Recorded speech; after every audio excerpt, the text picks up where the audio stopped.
Hello friends, તો આજના વિડીયોમાં હું તમારી સાથે ખૂબ જ ઉપયોગી ટિપ્સ શેર કરવાની છું, જેનાથી તમારા નાના મોટા ઘણા બધા પ્રોબ્લેમ સોલ્વ થઈ જશે. વિડીયો ખૂબ જ ઇન્ફોર્મેટિવ છે, એન્ડ સુધી જોજો અને સારો લાગે તો લાઇક કરજો. તો ચાલો વિડીયોને સ્ટાર્ટ કરીએ. તો જો આ રીતના આપણે કિચનમાં ટ્રોલી છે ને, હવે બધાને હોય છે આ રીતે.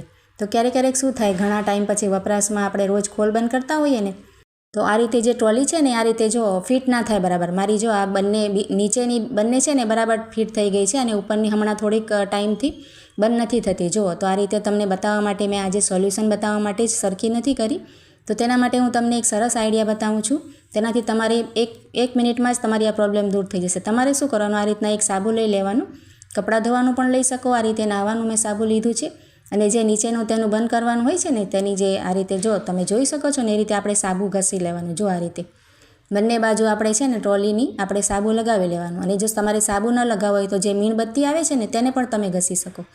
તો તેનાથી તમને તેનું રિઝલ્ટ હમણાં જ બતાવું છું. જો આ રીતે હમણાં મેં ઘસ્યું છે, અને મારી ટ્રોલી હમણાં 4-5 દિવસથી બંધ નહોતી થતી. તો મને આ ટિપ્સ યાદ આવી એટલે મેં તેને ટ્રાય કરી છે. જો આ ટ્રોલી કેવી સરસ રીતે બંધ થઈ ગઈ છે.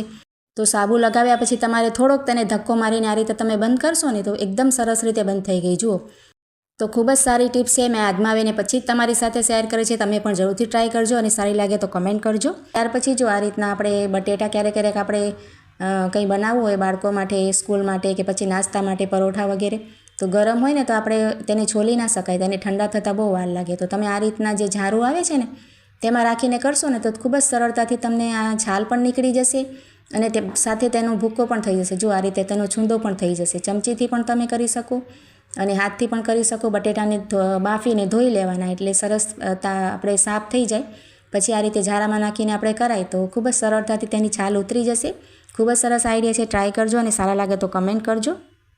આપણે ક્યારેક માર્કેટમાંથી આ રીતના ડબ્બા હોય છે ને, તેની અંદર કંઈ આપણે લિક્વિડ લાવતા હોઈએ, શાક કે દાળ કે કોઈ લાવતા હોય, દહીં કે પછી દૂધ કે, તો આ રીતે આપણે રાખીએ ને તો ઢોળાઈ જાય. કોથળીમાં આ રીતે નહીં રાખવાના. આ રીતે એક રાખી અને કોથળી છે ને, તેને આ રીતે આપણે વાળી દેવાની. જો એક ફોલ્ડ આપણે કોથળીમાં કરી લેશો ને, તમે આ રીતે વાળી છે ને, મેં તમને બતાવું છું. જો બીજી વખત પણ આ રીતે આપણે કોથળીને વાળી, અને ત્યાર પછી બીજો ડબ્બો તેમાં મૂકી દેવાનો.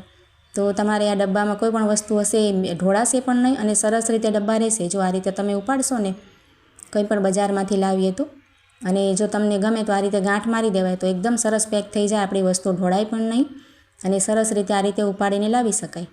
તો ખૂબ જ સરસ આઈડિયા છે. એકવાર જરૂરથી ટ્રાય કરજો, અને સારો લાગે તો લાઈક કરજો.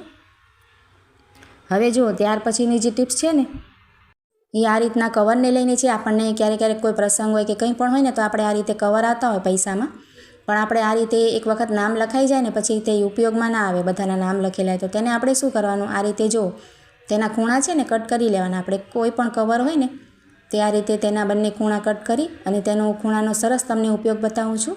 ખૂબ જ તમને ગમશે. જો આ રીતે મેં બંને ખૂણા તેના કટ કરી લીધા છે. હવે આપણે જો નાના બાળકોની બુક્સ હોય ને, નોટબુક્સ હોય, કે પછી ચોપડીઓ હોય, કે પછી આપણે મોટા વડીલ હોય આપણા ઘરમાં, કે આપણે પોતે પણ સ્ટોરી વાંચતા હોઈએ. બુકમાં ઘણા બધાની આદત હોય છે સ્ટોરી વાંચવાની કે કોઈ પણ વસ્તુ વાંચવાની. તો તેમાં જો આ રીતના ખૂણું છે ને, ખુલે છે. જો તો આપણે જે કાગળમાં આપણે નિશાન રાખવું હોય ને, તો તેમાં આ રીતે પરોવી દેવાનું. જો તમે કાગળમાં પરોવશો ને તેને, તો ખૂબ જ સરસ રીતે તમારે થઈ જશે. જો બંને ખૂણા આપણને કામ આવે. બાળકોની આ રીતે અલગ અલગ સબ્જેક્ટની આપણે નોટબુક બનાવતા હોઈએ, તો આ રીતે અલગ અલગ સબ્જેક્ટ આપણે થઈ જાય. જો સરસ રીતે આપણે જે કવરનો ઉપયોગ કરી લીધો છે. તો જરૂરથી ટ્રાય કરજો આઈડિયા. જો આ રીતના છોકરીઓ કે છોકરાઓ જીન્સ પહેરતા હોય ને, ખાસ કરીને આપણે છોકરીઓ જીન્સ પહેરતી હોય ને આ રીતે, તો તેની ચેન છે ને આ રીતે આપણે બંધ કરતા હોઈએ, પણ ઉપરથી આ રીતે થોડીક ખુલી જતી હોય છે. તો જોવામાં ખૂબ જ ખરાબ લાગે ક્યારેક આ રીતે ખુલી જાય તો તેના માટે એક સરસ તમને આઈડિયા બતાવું છું. તેના માટે આપણે શું કરવાનું, કે આ રીતનું જે કિચનનું હોય છે ને, આ રીતે જો કિચનનું નાનકડું આપણે પૈડું નથી હોતું, આ રીતે લોઢાનું કે આ તાર જેવું હોય છે, તમે જોયું હશે.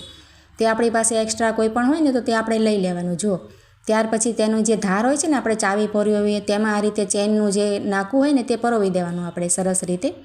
અને ત્યાર પછી તેને છે ને, આ બટન હોય છે ને જીન્સનું, તેની અંદર પણ પરોવી દેવાનું. તમે આ રીતે કરશો ને, તો તમારું બટન ક્યારેય પણ નહીં ખુલે. જો આ રીતે હું તમને નજીકથી બતાવું છું. મેં પરોવી દીધું છે, અને હવે આપણે બટન બંધ કરવાનું. તો જો આ રીતે આપણે જ્યારે પણ બટન ખોલીએ ને, પછી જ આપણી ચેન આ રીતે ખુલે. જો કેવી સરસ પેક થઈ ગઈ છે, અને ખૂબ જ સરસ આઈડિયા છે. જરૂરથી ટ્રાય કરજો. પાછળથી પણ તમને બતાવું છું. જીન્સમાં આ રીતે જો આપણે જે તાર છે ને આગળ નાખ્યો છે, પાછળ આપણને ખૂદશે કે નહીં. જુઓ, તો બધી જ જીન્સમાં તમે આ રીતની ટ્રાય કરી શકો છો।